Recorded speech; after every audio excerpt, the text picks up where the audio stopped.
Today, we have the great privilege to welcome Professor Kerry Gershonek, Senior Research Associate at the Global Risk Mitigation Foundation. Professor Gershonek is a leading authority on China's political warfare. In his book, Political Warfare, Strategies for Combating China's Plan to Win Without Fighting, he clearly defines the CCP's goals, strategies, and tactics toward democracies without using conventional force. Drawing from extensive field research, his work offers sharp insight into how China penetrates media, government, and academic institutions. Welcome, Professor Gershonek. It's so wonderful to have you with us today. Thank you, Jasmine, very much. As we just mentioned about your book right here, and this is the one in Mandarin version, and this one is the original version.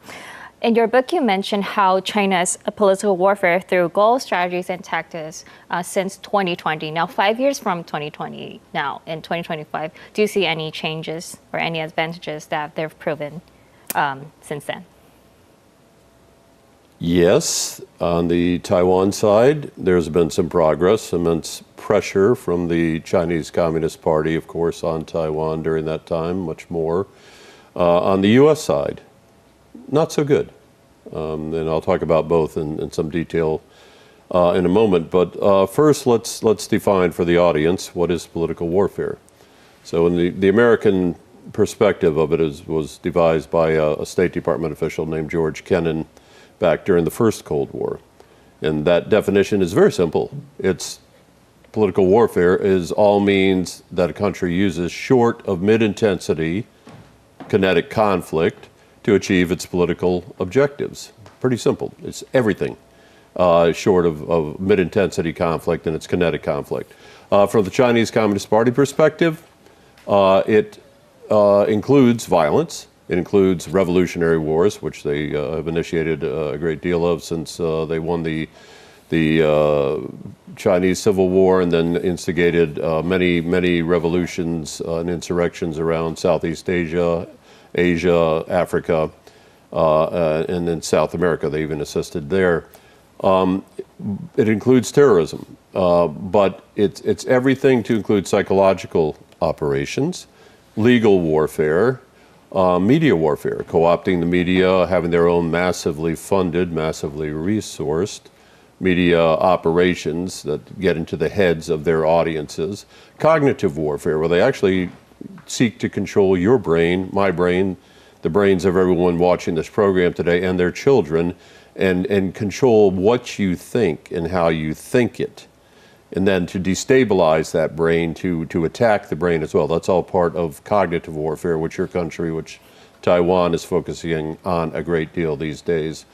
So the span of political warfare is very broad, and from the Chinese Communist Party perspective, it also includes the military intimidation that's going on, the circumnavigation of Taiwan with their aircraft carriers, their aircraft, their live fire, combined arms training exercises. That's all part of the terror that they're trying to instill in the people of Taiwan, and the intimidation to, and here's the goal, divide, demoralize, and disintegrate, to use the CCP's term, the people of Taiwan. So that's a quick overview of what political warfare means. Now, how are we doing? Taiwan is setting the gold standard, along with President Lai here and President Marcos in the Philippines.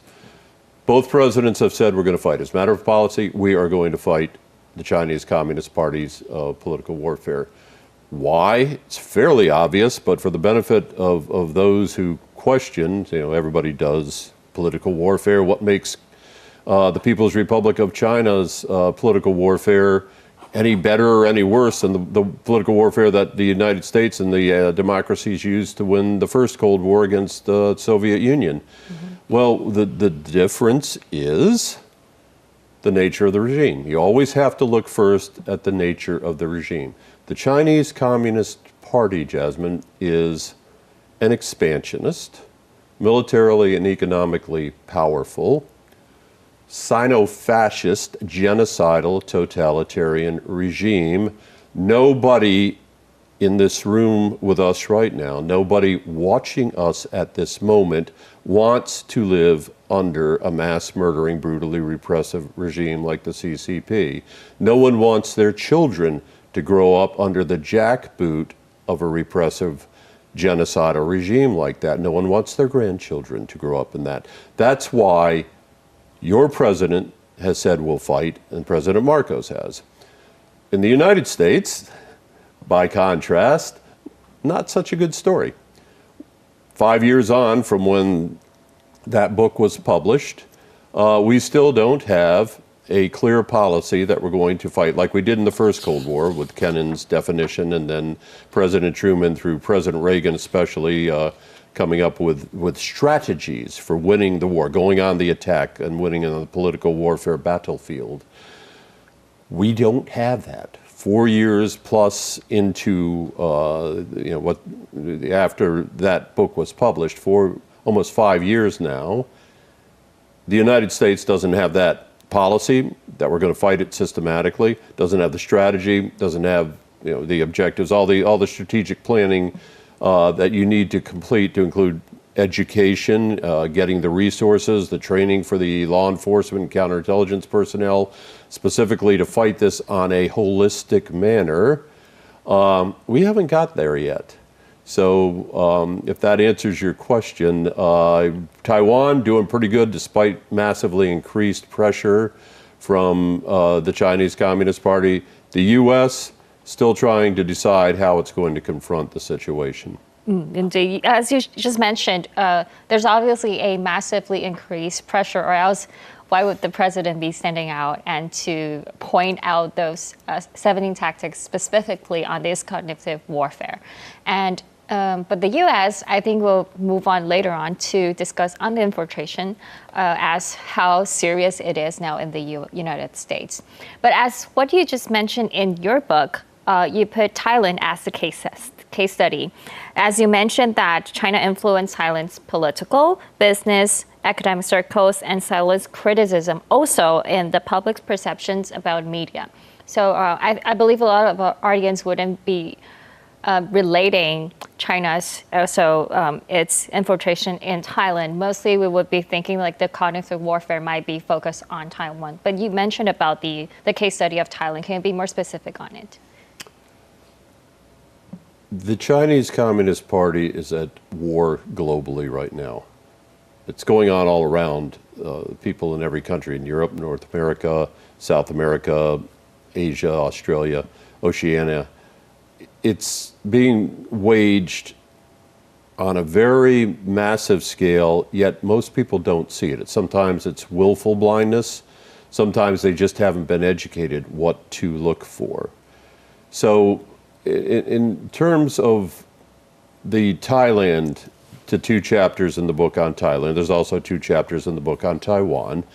All the tactics, all the strategies, tactics, techniques, and procedures that the Chinese Communist Party uses, they first tried them here. You were the test case because first try it at in Taiwan. You were the first target for many of these strategies, tactics, techniques, procedures, because you are number 1 on the Chinese Communist Party's hit parade. They want to annex Taiwan. And so you're their first priority. And so many of the political warfare operations that they conduct, they first used Taiwan as a test case. Did it work here? And if it works here, it might work in Brazil. And if it works in Taiwan, it might work in Thailand.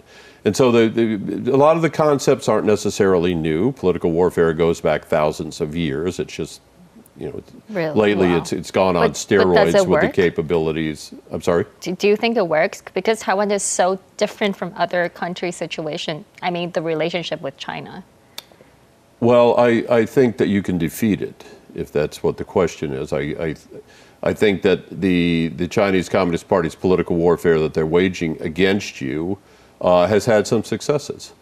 You see people who are, again, the goal for the CCP is to divide, demoralize, and to disintegrate your society, so you'll just give up. They will win without fighting. That's the term they use quite often. They will win, really, without you fighting back. That's what they want to get into your heads. They want to get in that 6 inches between your ears and get you to give up, to quit. You cannot win. The China will inevitably win. Nothing you do is going to help. Everything you do is futile. That's the psychological warfare they're waging against you. With strong education programs, with good counterattacks, increasing the costs for those enablers here in Taiwan who are helping the Chinese Communist Party destroy your freedom, your democracy, and annex you as a province of a totalitarian, genocidal, fascist regime. You go after those enablers who are working it, and you inflict costs on that. Really unacceptable pain is the best term for it. So they will stop enabling the Chinese Communist Party to destroy your democracy and then virtually enslave you. I think to clarify my question, I think it would be, as you just mentioned, that they test the waters in Taiwan first, and they apply the same tactics to countries, other countries in the globe. And Yes. maybe, as you mentioned, 2 chapters on Thailand, that you said the tactics were first used in Taiwan.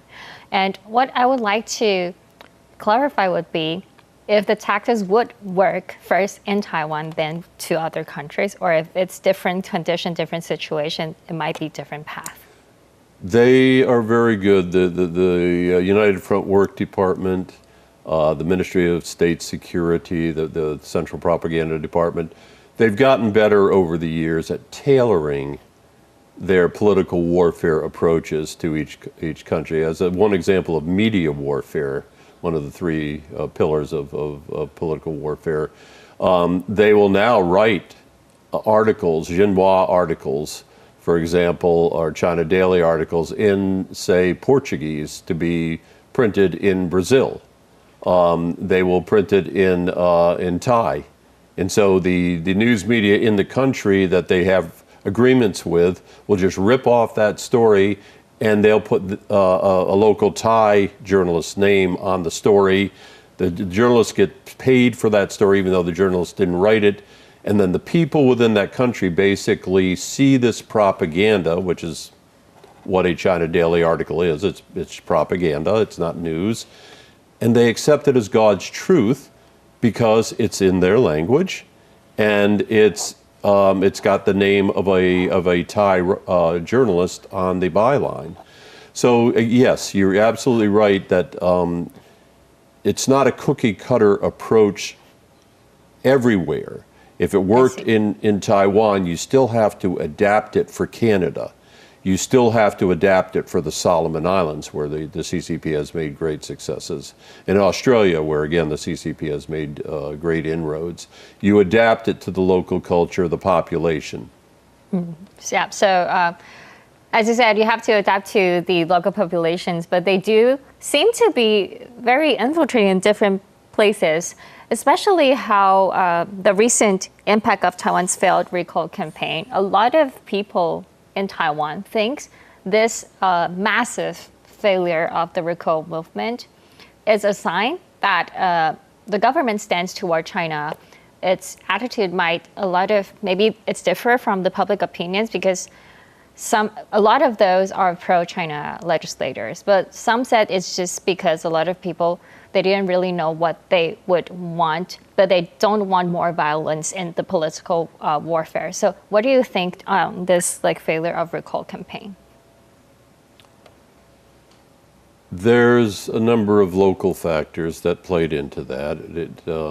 Some say that, well, they didn't, the people didn't support the government's stance that we're going to defend our sovereignty and our freedom and democracy. I don't think, frankly, the people who did not support the recall are eagerly awaiting the day when the People's Liberation Army marches into Taipei, and then the PRC flag gets run up the flagpole, and then suddenly people start disappearing. You start going to the same concentration camps the Uyghurs are going to, the same re-education camps. You're taken away for interrogation. You're taken away for organ transplants, which is what's happening routinely as a matter of government policy in the People's Republic of China. Nobody here in their right mind is pining to be under the jackboot of the Chinese Communist Party. So I would say that there were local concerns that played into this, but it wasn't a rejection necessarily of your government's stance that we will defend. We will defend this country. We will defend our freedom.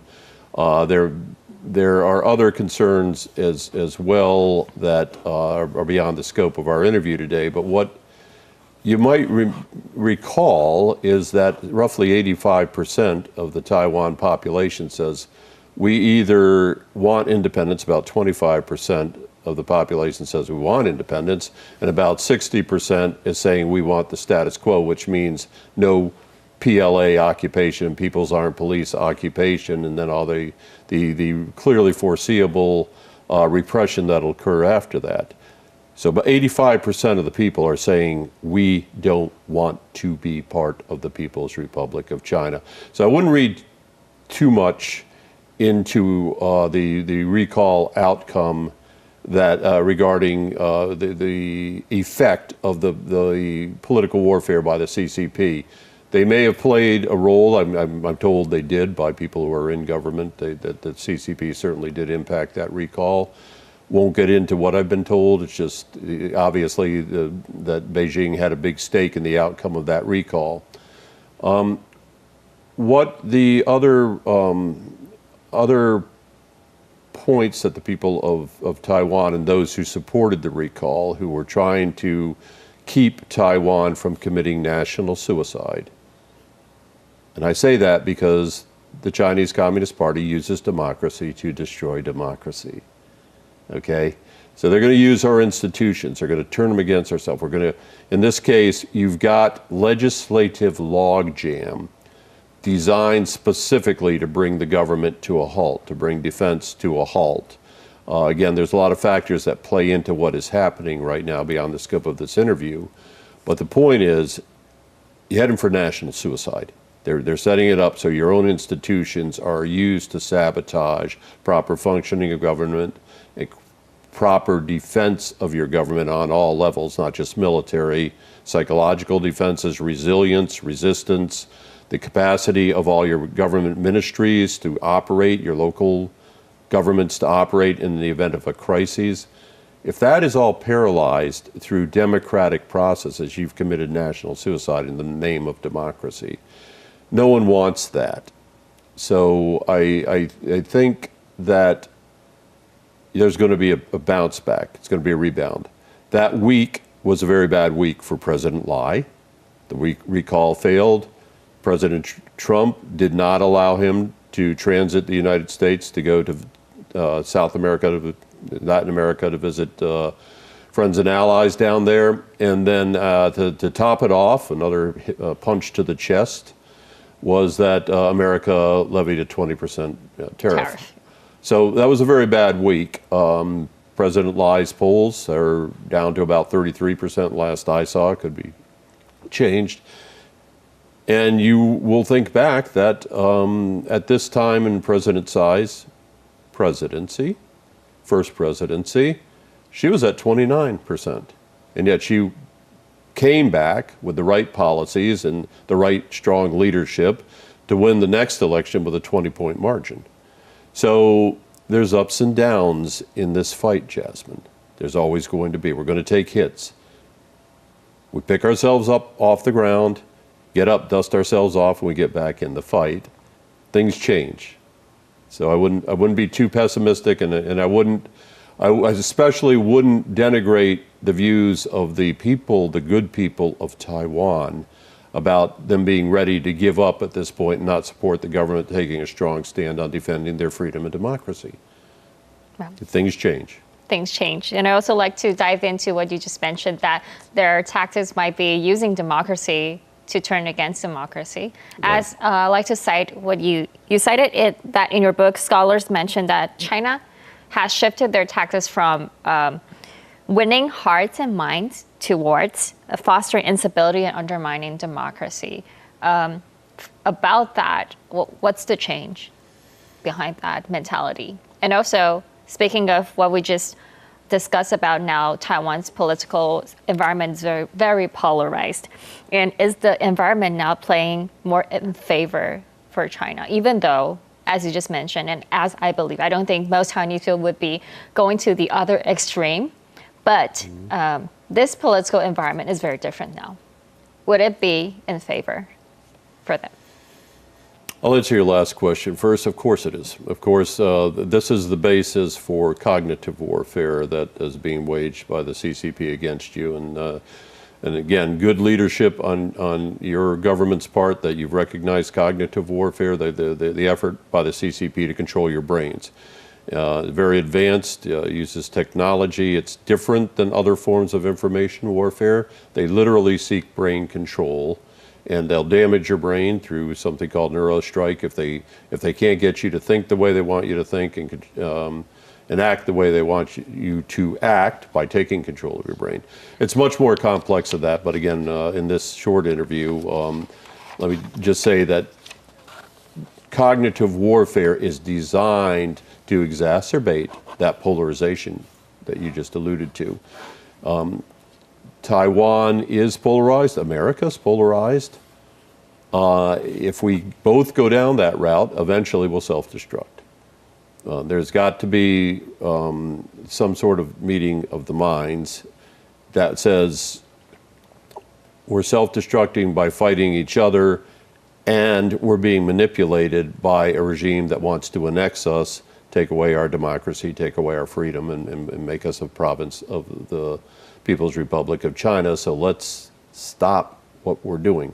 That's idealistic, to think that parties as divided as the three parties that are running the country now are right now. It's idealistic, it's aspirational, but you've got to do it, and America's got to do the same thing, because otherwise the CCP uses cognitive warfare like acid. They will pour it on those existing fissures, that existing divisiveness, and it will just corrode you even more and more, and that will demoralize people. Get back to your early question.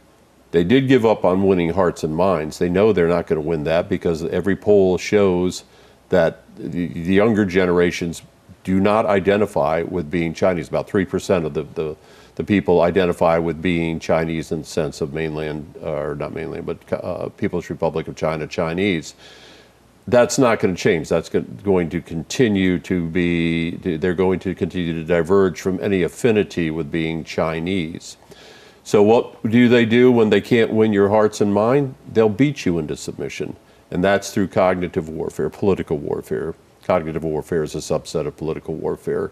It's one of those many means short of major mid-intensity conflict that they're using to defeat you, to destroy you, okay? So again, your question's complex. There's no easy answer. The aspirational answer is find good people from all the parties who are willing to sit down and say, we will save this country, we will save our country, and we need to put up a firewall now that helps to not just block, not just defend against, but actually defeat what it is that the PRC is doing to us. And also speaking of media influence, we mentioned about you said that cognitive warfare is a side part of the political warfare. And media influence now, it's very, very crucial. And in your other book, it's called Media Warfare, Taiwan's Battle for the Cognitive Domain. You noted that Taiwan is aware of course, the actively influence of China's media influence toward Taiwan. So what would be your advice for Taiwan to strengthen in case of information security and also the public resilience toward it? You've already taken a number of steps. You're holding news organizations accountable. You've passed laws equivalent to the U.S. Foreign Agents Registration Act. You're able now to prosecute. You're able now to investigate because you have better training now. Think back. You were fine in terms of defenses against political warfare and then what is now called cognitive warfare through the authoritarian regime. It was in the 2008 to 2016 timeframe that the floodgates to the PRC, floodgates for PRC political warfare, the Ministry of State Security, United Front Work Department, the massive academic infiltration here, that floodgate was opened under President Ma. Okay, he blocked the intelligence and law enforcement from investigating Chinese espionage and infiltration.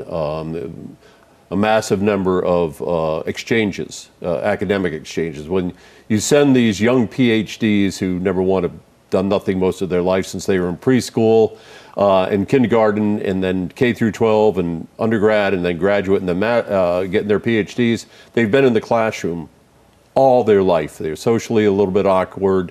They're not really worldly, and yet we're suddenly sending them over to this very sophisticated espionage web. We're sending them over to these so-called academic exchanges with nice sounding names of like China Institute for Contemporary International Research, KICR, which is the front organization for the Ministry of State Security. Their spies are superbly trained.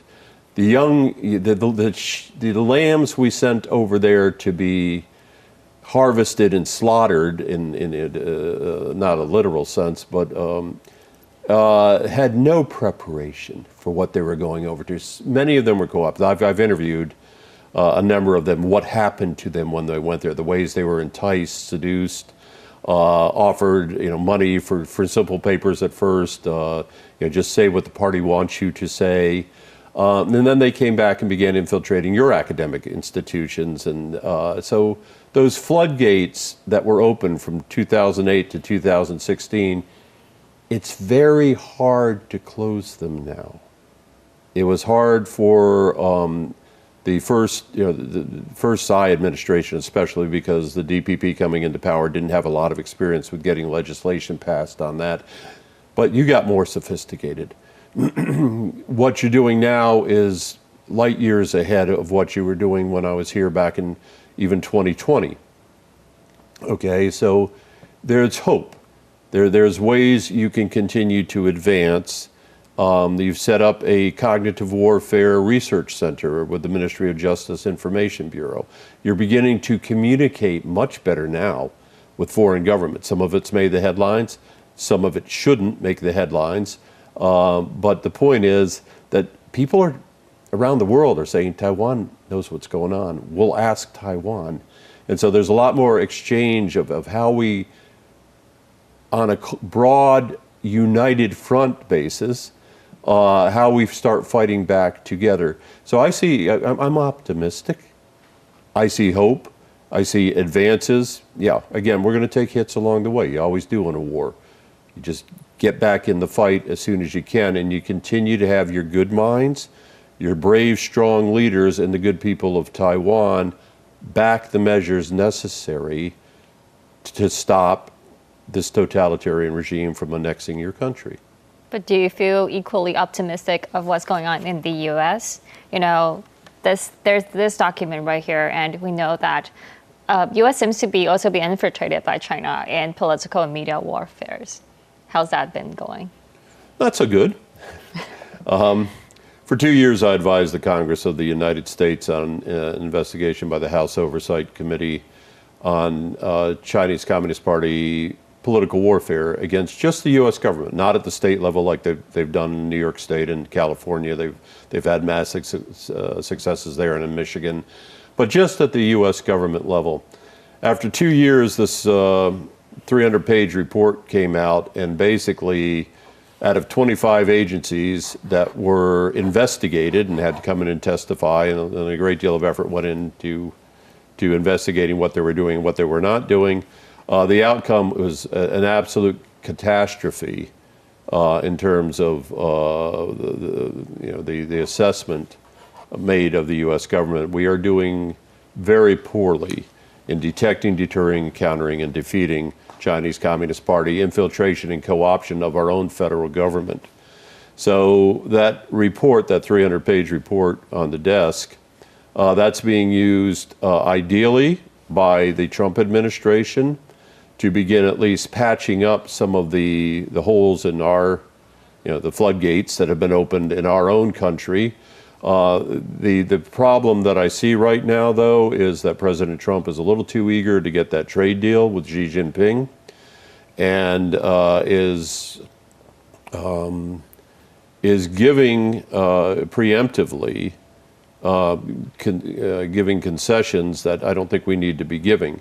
And I know that there are military moves that are being made. There's other moves that are being made to make sure that we can confront, deter, and defeat, if necessary, the People's Liberation Army on the military kinetic battlefield. Not so sure that we have what I called for earlier, the policy to fight, the strategy with which we can win that fight, and then everything that falls out of strategy, objectives, strategies, tactics, techniques, procedures, resources, education, which is huge.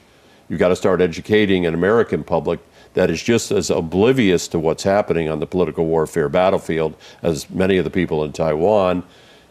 We've got to start that holistically and systematically, and I don't see that starting yet.